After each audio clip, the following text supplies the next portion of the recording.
அனைவருக்கும் தமிழ் புத்தாண்டு நல்வாழ்த்துக்கள். இந்த வருடம் உங்கள் எல்லாத்துக்கும் நல்லபடியாக அமையட்டும். நாங்கள் சித்திரை திருநாள் கொண்டாடுறதுக்கு நாள் நைட்டே பலா வாழை 3 வச்சு சாமிக்கு படைச்சி சாமி கும்பலான்னு ரெடி பண்ணிகிட்டு இருந்தோம். இதுக்கு பேர் சித்திரை கனின்னு சொல்லுவாங்க. இது வந்து கனி காணுதல்னு சொல்லுவாங்க. இதுக்கு என்ன பண்ணணும்னா பலா வாழை ஒரு தாம்பூலத்தட்டில் வச்சுட்டு நம்ம வீட்டில் இருக்க காசு, ஒரு வெள்ளி நாணயம், இல்லை வெள்ளி பொருள் ஏதாச்சும் தங்க பொருள் அந்த கண்ணாடியில் எல்லாமே தெரிகிற மாதிரி வச்சு நைட்டு தூங்கிடணும். மறுநாள் காலையில் எந்திரிச்சு அதை நம்ம பார்க்கும்போது நம்மளுக்கு இந்த வருஷம் ஃபுல்லாக செல்வ செழிப்பாகவும் உடல் ஆரோக்கியமாக இருக்குன்றது நம்ம முன்னோர்களோட நம்பிக்கை. இன்றைக்கி தமிழ் புத்தாண்டுனால நம்ம தமிழ் கடவுளாக கொண்டாடுற முருகரை பற்றி ஒரு விஷயம் சொல்கிறேன். முக்கியமாக முருகரோட வேலை பற்றி ஒரு விஷயம் சொல்கிறேன். முருகரோட வேலுக்கும் நம்ம பிரெயினுக்கும் சம்மந்தம் இருக்குன்னா நீங்கள் நம்புவீங்களா? ஆமாங்க, நம்ம மனுஷ மூளைக்கும் வேலுக்கும் சம்மந்தம் இருக்குது. வேலோட முனிப்பகுதி வந்து ரொம்ப கூர்மையாகவும், நடுப்பகுதி அகன்று பிராடாகவும், அடிப்பகுதி ரொம்ப ஆழமாகவும் இருக்கும்.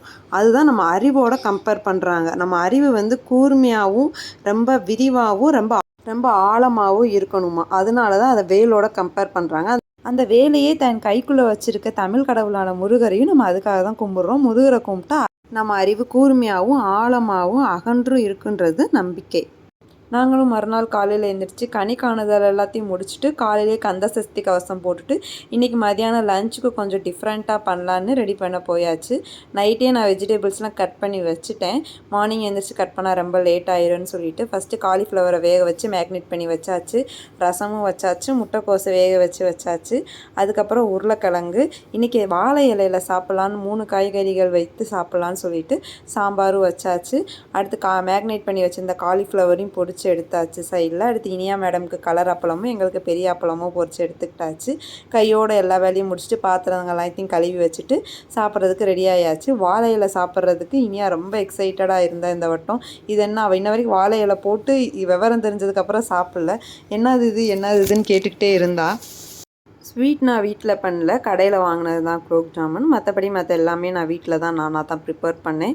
மதியானம் லஞ்சுக்கு தான் நாங்கள் சாமி கும்பிட்டுட்டு இதை வந்து நாங்கள் சாப்பிட்டோம்.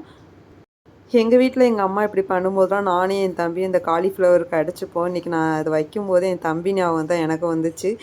இனியாவும் எங்கள் கூட பொறுமையாக சமணங்கால் போட்டு வாழை இலையில் எல்லா காய்கறிகளையும் வச்சு அவளுமே எல்லாமே எடுத்து சாப்பிட்டா. எல்லா காயுமே சூப்பராக இருக்குன்னு வேறு கமெண்ட் வேறு கொடுத்துக்கிட்டாங்க மேடம். எனக்கு ரொம்ப சந்தோஷமாக இருந்துச்சு அவள் அப்படி சாப்பிட்டதை பார்க்கவேவும்.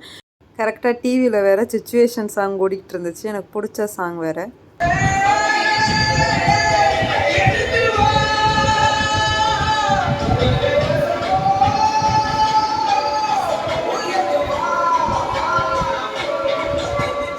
ஈவினிங் கோயிலுக்கு போகலான்னு ரெடி ஆகிட்டு இருந்தோம். அதுக்கு முன்னாடி வீட்டில் சாமி கும்பிட்டுட்டு போகலான்னு சொல்லிட்டு வீட்டில் வாசலில் கோலம்லாம் போட்டு முடிச்சுட்டு இனியா மேடம் எனக்கு ஹெல்ப் பண்ணிகிட்டு இருந்தாங்க. எலுமிச்சம்பழம் வைக்கிறதுக்கு, விளக்கு போகிறதுக்கு, பூ வைக்கிறதுக்குலாம். அம்மா என்கிட்ட கொடுங்க நான் வைக்கிறேன்னு சொல்லிட்டு இருந்தா.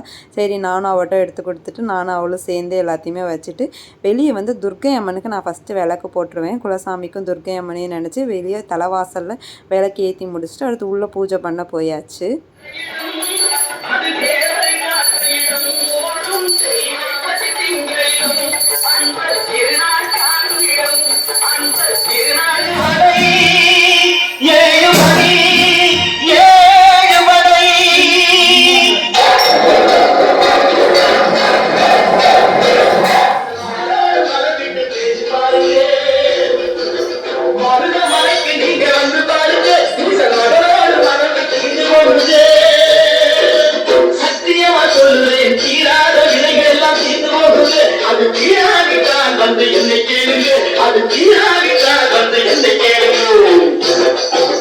வீட்டில் நல்லபடியாக சாமி கும்பிட்டு முடிச்சுட்டு கோயிலுக்கு கிளம்பியாச்சு. நாங்கள் குன்றத்தூர் கோயிலுக்கு தான் போயிருந்தோம்.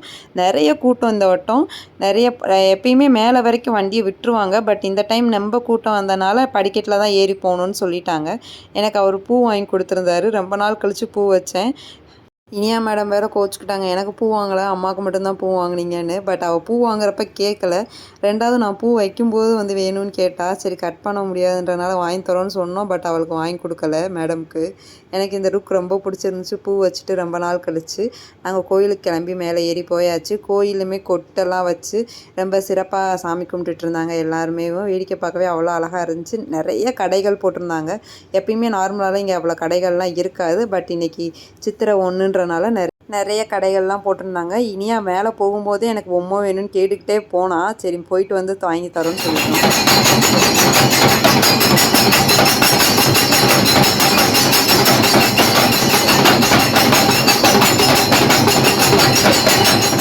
கோயிலுக்குள்ளே செம்ம க்ரௌடாக இருந்துச்சு. பொது தரிசனத்துலலாம் போனால் ரொம்ப லேட் ஆயிரும்னு சொல்லிட்டு நாங்கள் சிறப்பு தரிசனத்தில் ஆளுக்கு 50 ரூபான்ற சிறப்பு தரிசனத்தில் உள்ளே போய் சாமியை பார்த்து முடிச்சாச்சு. அதுக்குமே கொஞ்சம் நேரம் வெயிட் பண்ணி தான் பார்த்தோம்.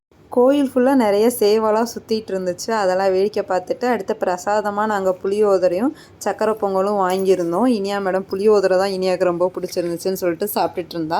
பிரசாதம்லாம் சாப்பிட்டு முடிச்சுட்டு பொம்மை வாங்கி கொடுங்கன்னு வழக்கம் போல் ஆரம்பிச்சிட்டா. பொறுப்பாக கொஞ்சம் நேரம் உட்காந்துட்டு அதுக்கப்புறம் பொறுமையாக போய் வாங்கலான்னு சொல்லிட்டு நாங்கள் ரிலாக்ஸாக சாமியெல்லாம் கும்பிட்டுட்டு கோயிலையும் நல்லா சுற்றிட்டு அடுத்து கீழே இறங்க ஆரம்பிச்சிட்டோம். வளையல் கடை போட்டிருந்தாங்க. எனக்கு வளையல் போடணுன்னு ரொம்ப ஆசை வந்துருச்சு. எனக்கு இந்த நாட்டு வளையல்னால் ரொம்ப பிடிக்கும். அது இந்த கண்ணாடி வளையல் இந்த பொன் வளையல்ன்றது எனக்கு ரொம்ப ரொம்ப பிடிக்கும். 1 டஜன் 100 ரூபான்னு சொன்னாங்க. சரி அவ்வளோலாம் வேணாம், அரை டஜன் மட்டும் போட்டு விடுங்கன்னு சொல்லிட்டு ஆசைக்கு கொஞ்சம் மட்டும் போட்டாச்சு. என் கல்யாணத்துக்கு அப்புறம் இப்போ தான் நான் பொன் வளையல் போடுறேன். ரொம்ப அழகாக இருந்துச்சு கைக்கு.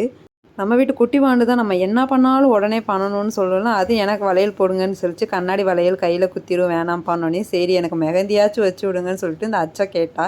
சரி அச்சு வச்சுக்கோன்னு சொல்லிட்டு அச்சு வைக்க போயாச்சு. மேடமே சூஸ் பண்ணாங்க. எனக்கு ஹார்ட் டிசைன் தான் வைக்கணும்னு சொல்லிட்டு சரி வச்சோன்னே எனக்கு ஆசை வந்துருச்சு. அவளை பார்த்துட்டு நானும் வைக்க போகிறேன்னு சொல்லிட்டு நானும் வச்சேன். நான் வந்து மயில் டிசைன் வச்சேன். முருகர் கோயிலுக்கு வந்தனால சரி மயில் வச்சுக்கலான்னு சொல்லிட்டு மயில் வச்சேன். அது என்னமோ ஆசைக்கு வச்சது தான் அழகாக இருந்துச்சு. அவ்வளோதான் ஒரு நாள்லேயே போயிடுச்சு. இது வந்து ஒரு கைக்கு 30 ரூபான்னு சொன்னாங்க. எனக்கு இந்த அச்சு வைக்கிறது பர்சனலி பிடிக்கும். நான் எங்கே போனாலுமே எப்போயாச்சும் பார்த்தேன்னா வச்சுப்பேன். இது எல்லா கடையிலையும் கிடைக்காது. ரேராக மதுரை இந்த மாதிரி கோயில்கள் இந்த மாதிரி திருவிழா டைம் தான் இதெல்லாம் வைக்க முடியும்.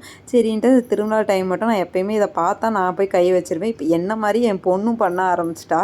நம்ம இதுக்கு முன்னாடி அவளுக்கு ஒரு 2 தடவை வச்சு விட்ருக்கேன் நான். அதை ஞாபகம் வச்சு அவளை கொண்டு போய் கையை நீட்டிக்கிட்டா. கீழே இறங்கி வந்தால் நிறைய கடைகள் இருந்துச்சு. அங்கேயும் எனக்கு அது வேணும் இது வேணும்னு கேட்க ஆரம்பிச்சிட்டா. இல்லை ஏதாச்சும் ஒன்று தான் வாங்கணும்னு சொன்னனால சரி அப்படின்னு சொல்லிட்டேன். நிறைய லைட்ஸ்லாம் வச்சுருந்தாங்க. பார்க்கவே ரொம்ப அழகாக அட்ராக்டிவாக இருந்துச்சு. பட் பக்கத்தில் போய் பார்த்தா அது வெறும் பேப்பர் லைட் தான். அவ்வளோ ஸ்ட்ராங்காலாம் இருக்காது. இந்த சின்ன லைட்லாம் வந்து 250, பெரிய லைட்லாம் வந்து 350 சொன்னாங்க. பட் வாங்கலான்னு ஆசையாக இருந்துச்சு. பட் பேப்பர் தான், ஒரு வேளை வாங்கினா லைஃப் இருக்காதுன்னு சொல்லிட்டு நாங்கள் அங்கேருந்து அப்படியே இனியாவுக்கு மட்டும் ஒரு டாய் வாங்கி கொடுத்துட்டு கிளம்பிட்டோம். கீழே நாங்கள் போகிறப்ப இந்த லைட்லாம் போடல. கீழே வந்து பார்த்தோன்னே இந்த முருகருக்கெல்லாம் லைட்டு போட்டிருந்தாங்க. அவ்வளோ அழகாக இருந்துச்சு. இன்றைக்கி எங்களோட டே ரொம்ப சாட்டிஸ்ஃபேக்ஷனாக ரொம்ப சந்தோஷமாக கம்ப்ளீட்டாக முடிஞ்சிச்சு. உங்களுக்கு உங்கள் தமிழ் நியூ இயர்லாம் எப்படி போச்சுன்றதை மறக்காமல் கமெண்ட் பண்ணுங்கள். என்னடா வாங்கினேன்?